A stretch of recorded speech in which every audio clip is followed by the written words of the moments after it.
Spencer Cassadine seemed to lose his head, so Joss tried to screw it back on.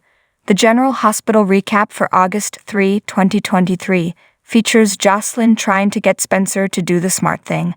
In this episode, Josslyn wasn't happy to see Spencer, Esme, and Ace together. Trina and Dex had a heart-to-heart talk about Curtis, while Curtis continued to wallow in self-pity.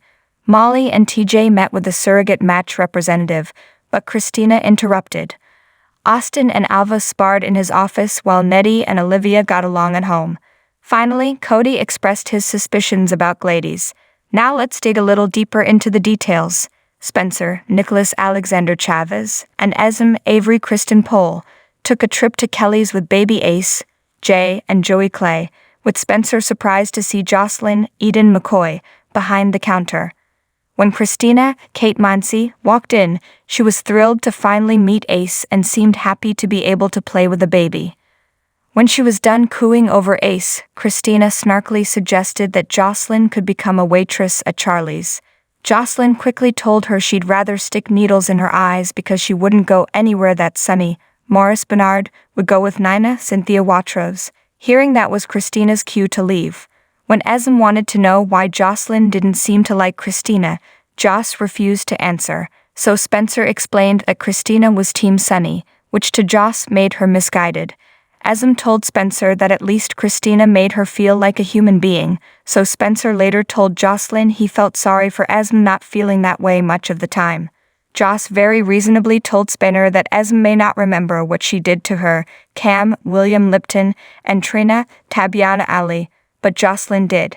She couldn't understand how Spencer could be around her, so he admitted it's been getting easier because of Ace. He told Joss his first priority was still Trina, so Josslyn asked the million-dollar question, why wasn't he with Trina now? He explained that he was just trying to be respectful to Trina and her family since Portia didn't want him around.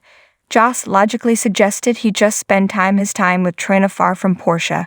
He was ready to do just that when Christina popped back up and insisted he enjoy time at the park with Esme and Ace. She seemed to do this just to annoy Josslyn. Dex, Evan Hofer, ran into Trina at the hospital. Sonny sent him there to check on Curtis, Donald Turner. But the doctors wouldn't tell them much. Trina admitted she didn't know much either because Curtis was refusing to see her. Trina ended up pouring her heart out to Dex about the Curtis situation because she clearly needed someone to talk to who could be neutral. She regretted not getting a DNA test sooner and admitted that she now thought of him as a second daddies for Curtis. He sat stone-faced in his hospital bed, refusing to go to physical therapy. At least Stella, Verney Watson, dropped by to have a stern talk with her nephew. She wasn't sure where to start and quickly became emotional, but she also had words of wisdom as Curtis wondered how he could live like this. Stella reminded him that he still had a family who loved him and could comfort him, but Curtis still felt sorry for himself. Molly, Brooke Anna Smith, and TJ, Taj Bello, prepared to meet a representative from a surrogacy matching organization. They learned the difference between types of surrogates. They learned they could secure a donor egg and then find a gestational carrier. As soon as that sounded somewhat appealing, Christina walked right in, announcing that Josslyn was a major bitch. She quickly made an exit so Molly and TJ could continue with the meeting and tell the woman they wanted a traditional surrogate who would supply her egg. Ava Mora West arrived at GH to see Austin Roger Howarth, and point-blank asked him if she killed the man found dead in the hospital alley. Austin denied being a murderer and was offended that she would even ask. When Austin was called away from his office, Ava took the opportunity to snoop a bit. Too bad she wasn't discreet and Austin caught her. She admitted she didn't find a file on his alleged patient, who is now dead, so she demanded to know who he really was. As they talked some more, Austin realized that Ava had told Sonny all about not dead Nicholas. Cody, Josh Kelly, and Brooke Lynn, Amanda Seton, met up in the stables, where they ended up discussing Sasha Sophia Matson. He didn't think she hurt him enough to end up in Ferncliff.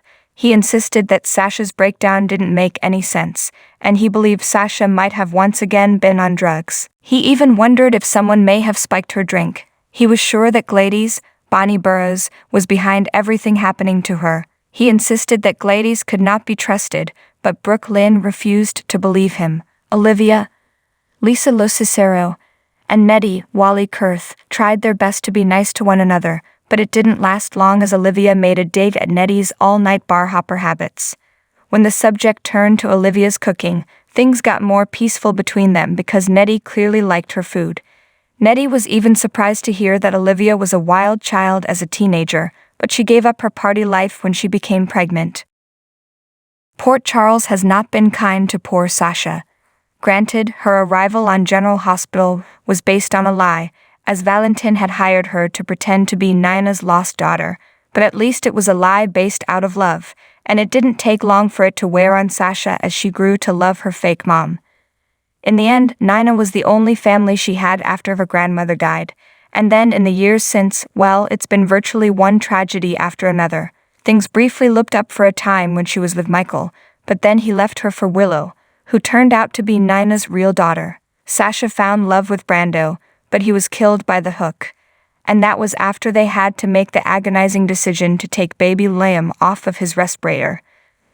Then there were her pills, her hallucinations, her breakdown, Gladys' plot against her, and finally, after stabbing Cody, she was sent off to Ferncliff. Tragedy is all well and good on daytime, but good grief, give the poor woman a break, as Bella Scorpio wrote on the I understand that Sophia needs to be written off from maternity leave, but my gosh, what the heck? Couldn't they have come up with a nicer way to write her out for a while? This is just beyond evil and just plain mean what the writers are doing and have done to this character. And indeed, the real-world reason for Sasha being sent off is so Sophia Matson could get maternity leave with her second child, but that doesn't exactly make her exit any less painful. The good news is this trip to Ferncliff could prove a boon to Sasha.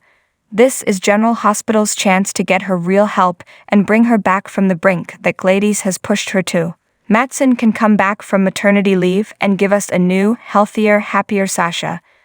The truth can come out about Gladys and Dr. Montague, and she can get justice for what's been done. That then would be the perfect place to start her healing and put her in a place to find joy and love, and someday even a family. Sasha's been a punching bag for long enough. It's time for a change, and this break she's getting is the perfect place to begin it. What do you think? Is it time to give Sasha some genuine happiness? If you had a verified account on Twitter and noticed that your blue checkmark had suddenly disappeared, well, you're not the only one. The social media platform began removing legacy verified checkmarks on Thursday, April 20, and unless users want to pay a subscription fee for Twitter Blue, they will likely be gone for good. Various soap stars spoke out about losing theirs, and for one very good reason. Well, the checkmarks are gone, General Hospital's Laura Wright, Carly, stated. I'm not sure how long I'll stay. After letting fans know that she spends a lot more time on Instagram, she shared her concerns regarding Twitter's recent move. Anyone can say they are me with a blue check. Now that's the scary part, she added. So it kind of matters. Her castmate, Mark's Anthony Samuel Felix, chimed in, Twitter took my check, and the world is still spinning. How about that? To which Perry Shen, Brad, replied, who is this? Yes. There are going to be a lot more people questioning exactly who they are talking to on social media, and even worse, more daytime stars being impersonated. More so than they already are. The Bold and the Beautiful's Scene Cannon Deacon commented on exactly that point. Honestly, I wouldn't care about a blue checkmark if people with nefarious intentions didn't try to impersonate my account, he said. Because of that, I do value the blue check. However, in the end, with the CBS soap actor having almost 100,000 followers, he has bigger fish to fry. But later, Cannon responded to someone about Twitter's move having been a business decision and stated, I never begrudged someone trying to make an honest buck, so I relented and signed up. Days of Our Lives actress Patricia Darbo, Nancy, had other thoughts and shared, no more blue checkmark, but I'm still here. I never understand why, if it ain't broke. Then again, everyone's gotta make a buck. I guess maybe for New Rocket. Boom. But no matter what, we encourage everyone to take caution when interacting with new accounts claiming to be those of soap stars.